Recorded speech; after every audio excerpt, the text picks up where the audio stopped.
මගේ ජීවිතේ තවත් එක කාර්යබහුල සතියක ආරම්භයක්.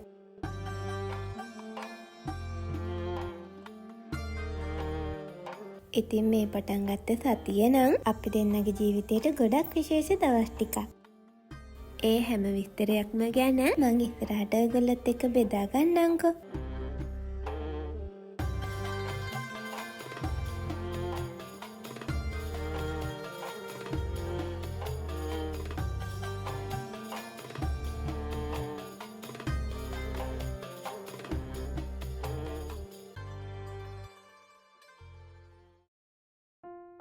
ඔන්න ඉතින් ගිය සැරේ වගේම මේ පාරත් අපේ කුඹුරේ අස්වැන්න නෙලා ගන්න තමයි මේ හදන්නේ.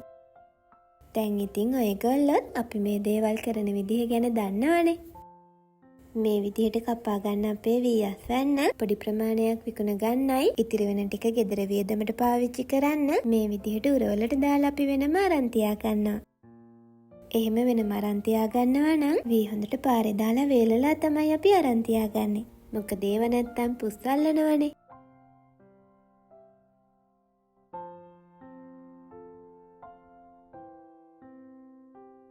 ඉතින් මේ පාර අස්වැන්නත් අපිට හොඳ සරුවටම වගේ තිබුණා. දැන් ඉතින් මේ එකතු කරගත්ත වීයුර ටික හෙට හොඳට අවුවේ දාලා වේලලා තමයි ආයෙමත් අපිට ගේ ඇතුලෙන් පිළිවෙලකට අසුර ගන්න පුළුවන් වෙන්නේ.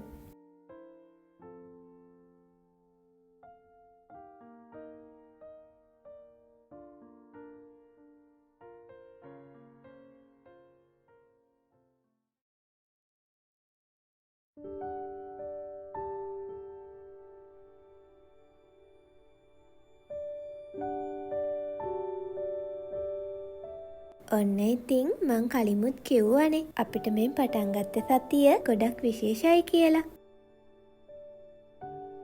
ඉතින් අපි දෙන්නගේ හිතේ තිබුණ ලොකුම හීනයක් තමයි අපි කරා යන පුංචි ව්‍යාපාරය තව ටිකක් දියුණු කරගන්න මොකක්ම හරි හොඳ ආයෝජනයකට යොදවනවා කියන එක. ඉතින් ටිකක් හොඳට හිතලා බලලා අපි ඉන්න පළාතටත් ගොඩක් ගැලපෙන විදිහට මේ පැත්තේ හොඳ ඉල්ලුමකුත් තියෙන දෙයකට අපි ඉතිරි කරන් හිටපු මුදල් කොටසකින් මේ වගේ පොඩි ඒජන්සියක් අපි අරගත්තා. ඉතින් මේ අලුත් වැඩේ පටන් අරගෙන අදට හරියටම මාස එකහමාරයි.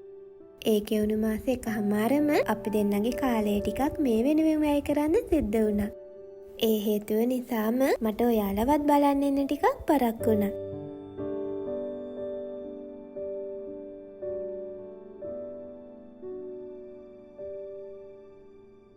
ඉතින් ඒ විදිහට මේ ගෙවුණු කාලය පුරාවටම අපි දෙන්නත් උදේ රැයක් නැතුව ගොඩක් මහන්සි වෙලා කැපවීමෙන් වැඩ කරා. මං විශ්වාස කරන දෙයක් තමයි අපි පටන් ගන්න ඕනම වැඩකදී සමහරක් විට අපිට එක එක ප්‍රශ්නවලට මුහුණ දෙන්න සිද්ධ වෙයි. සමහරක් තැන්වලදී අපේ හිතට ලොකු බයක් අපිට මේ දේවල් තනියම කරන්න පුළුවන් වෙයිද නැත්නම් බැරි වෙයිද එහෙම කියලා ලොකු චකිතයක් අපොහසත්කමක්. ඉතින් ඒ මොන දේවල් සිද්ධ වුණත් අපේ හිත ශක්තිමත් කරගන්නවා නම් ඇත්තටම අපිට කරන්න බැරි දෙයක් නෑ.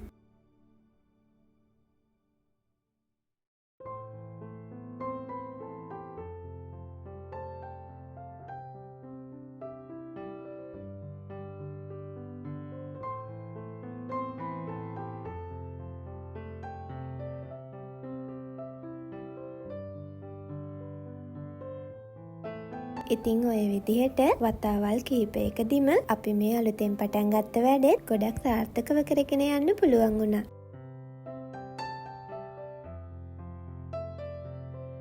ගොඩක් වෙලාවට එයා ගෙදර ඉන්න දවස්වලට උදේට මේ වගේ වීල් එකේම ගිහින් ළඟපාත තියෙන කඩවල් වලටත් බඩු දාලා එනවා.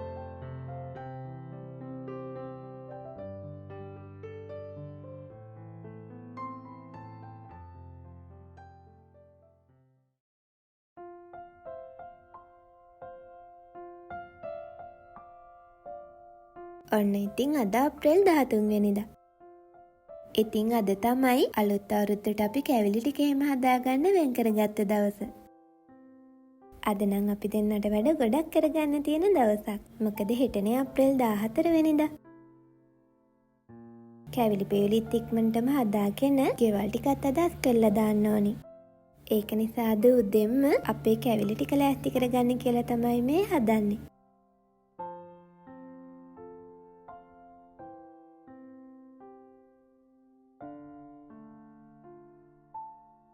ඉතින් සිංහල හින්දු අලුත් අවුරුද්ද කියන්නේ පවුල හැමෝමත් එක්ක එකතු වෙලා අපේ පැරණි සිංහල සංස්කෘතියට ගොඩක් ලොකු වටිනාකමක් එකතු කරගන්න හදන දවසක්නේ.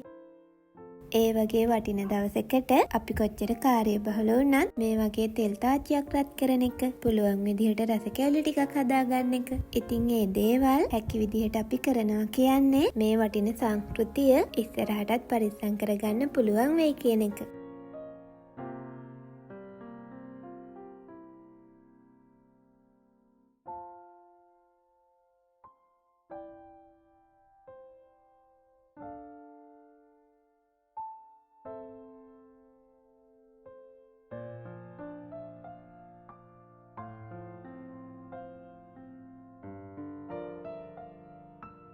ඔන්න ඉතින් දැන් මම මේ හදන්නේ එයාටත් පොඩි විවේකයක් දෙන්න ඉතිරුණු කොකිස් ටික මම බදින්න.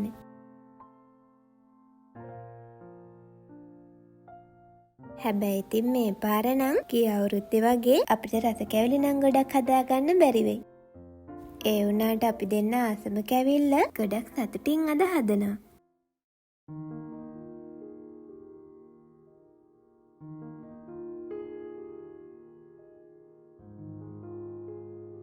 ඉතින් අපි බැදගත්ත මේ රස කැවිලි ටික හුලං වැදෙන්නේ නැති විදිහට මම මේ ටික දැන් පිළිවෙලකට අසුර ගන්නවා. මේ වෙනකොට නම් ඉතින් ඉක්මනටම හවස් වෙන්නත් කිට්ටුයි. මේ ටිකත් ලස්සනට අසුරවගෙන අපේ ගෙදරත් ඉක්මනටම අස් කරගන්න ඕනි. ඉතින් අපේ මේ සාලි කොටස අස් කරගන්න මෙච්චරටම පරක්කු උනේ తాවකාලිකව වුණත් අපේ බඩු දාලා තිබ්බේ මේ සාලි කොටස නිසා. අවුරුද්දට කලින් ඒ හැම වැඩක්ම ඉවර කරලා තමයි දැන් මේ ඉතිරි වෙලා තියෙන බඩු ටිකත් අස් කරගෙන පිළිවෙලකට මම මේ අතුකා ගන්න හදන්නේ.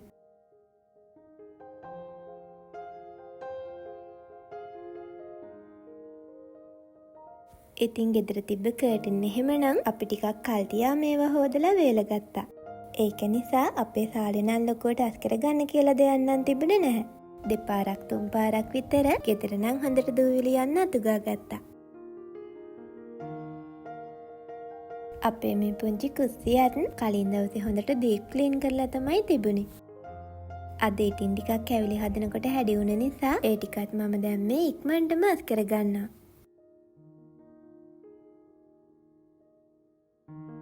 ගිය අවුරුද්දට වඩා මේ අවුරුද්දේ නම් අපිට මේ ගෙදර වැඩ ටික කරගන්න ටිකක් වෙලාව මදි වුණා. ඒත් එහෙමයි කියලා අපි මේ කිසිම වැඩක් අතපසු කරගත්තේ නැහැ. අපි දෙන්නටත් පුළුවන් විදිහට දෙන්නට දෙන්නගේ උදව් ඇතුව මේ ගෙදර වැඩ ටික වගේම අපේ අනිත් වැඩ ටිකත් පිළිවෙලට ලස්සනට කරගන්න පුළුවන් වුණා. ඒ ගැනත් ඇත්තටම අපි දෙන්නට හරි සතුටුයි.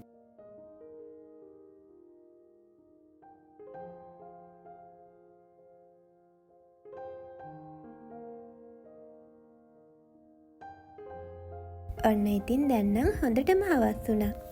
මේ වෙනකොට නම් ගෙදර වැඩ ටිකත් ඔක්කොම ඉවර කරගත්තා.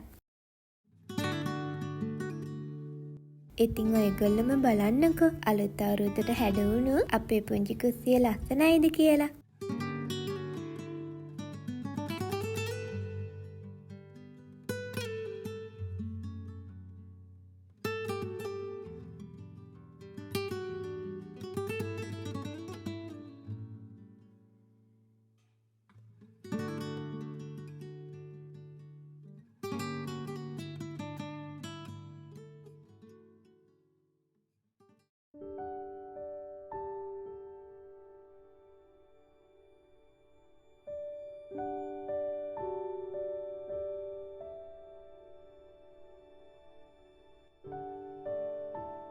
තවත් එක ලස්සන දවසක ආරම්භයක්.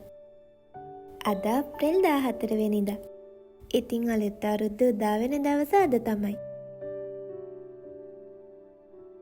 අලුත් අවුරුද්ද උදා වෙනකන් මම නැකත් වෙලාවට ඕනි කරන දේවල් ටික ලෑස්ති කරගන්නවා.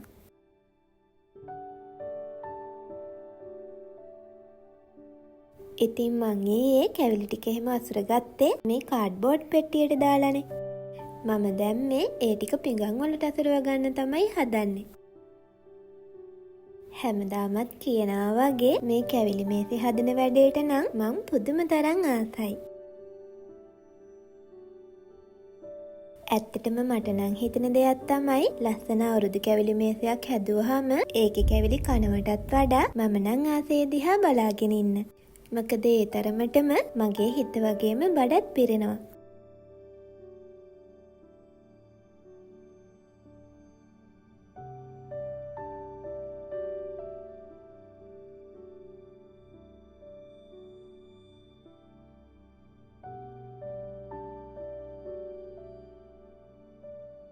ඔන්න ඉතින් මේ පිඟන් වලට දාගත්ත කැවිලි ටික ලස්සනට දැන් අපි කෑම මේසෙ උඩින් තියාගමුකෝ.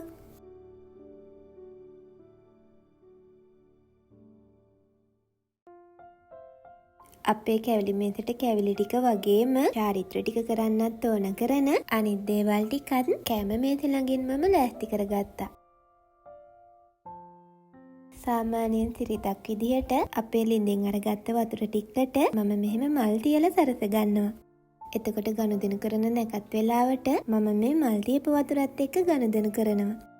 අපි ඉන්න පළාතට කොච්චර පායන කාලවල් ආවත් අපේ ලිඳේ වතුර නම් කවදාවත් අඩු වෙන්නේ නැහැ.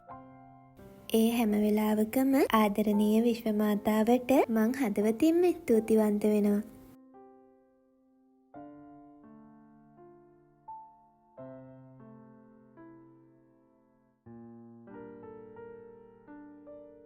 ඔන්න ඉතින් මේ වෙනකොට අපේ අවුරුදු නැකත් ටික ලස්සනට කරන්න අපි දෙන්න මේ හැමදේම පිළිවෙලකට ලෑස්ති කරගත්තා.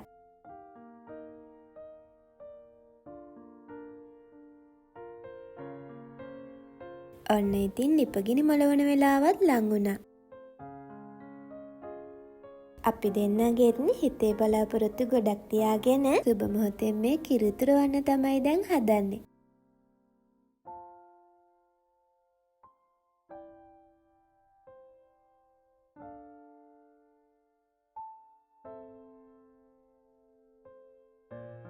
ඉතින් මම ප්‍රාර්ථනා කරනවා මේ කිරිමුට්ටිය උතුරනවා වගේම අපි හැමෝගෙම ජීවිතවලට සතුට සෞභාග්‍ය නිරතුරුවම ලැබෙන්න කියලා.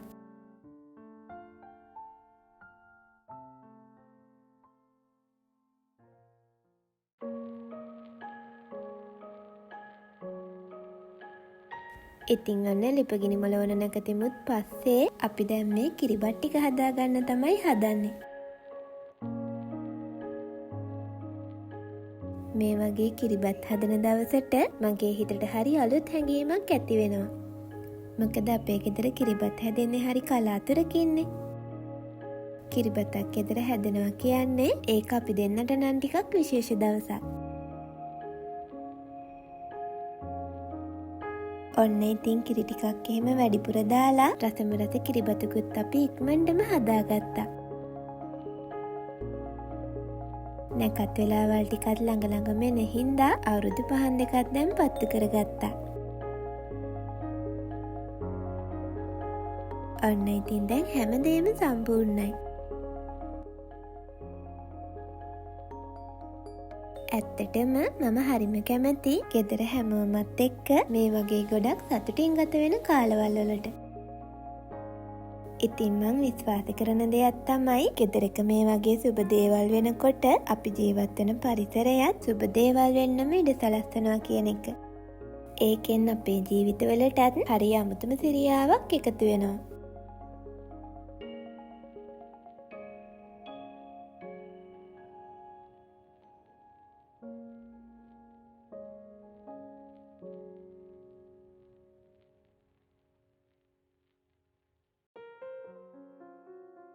ඔන්න ඉතින් අපේ අවුරුදු දවස් ටිකත් මේ විදියට හරි ලස්සනට ගෙවිලා ඉවර වුණා.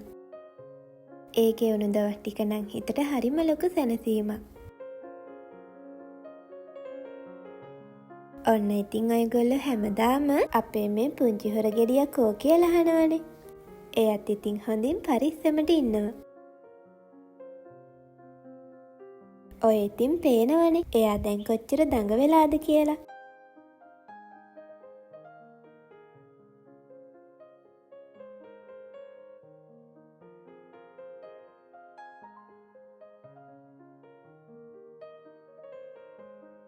ඔන්න ඉතින් අවුරුදු නිවාඩුවෙන් පස්සේ අපි ආයෙමත් අපේ බිස්නස් වැඩ ටික පටන් ගත්තා.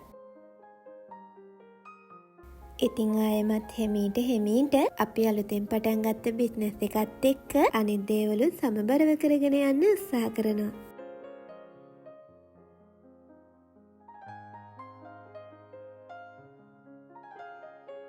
එහෙනම් ඉතින් අදට මම ගිහිල්ලා එන්නම්කෝ.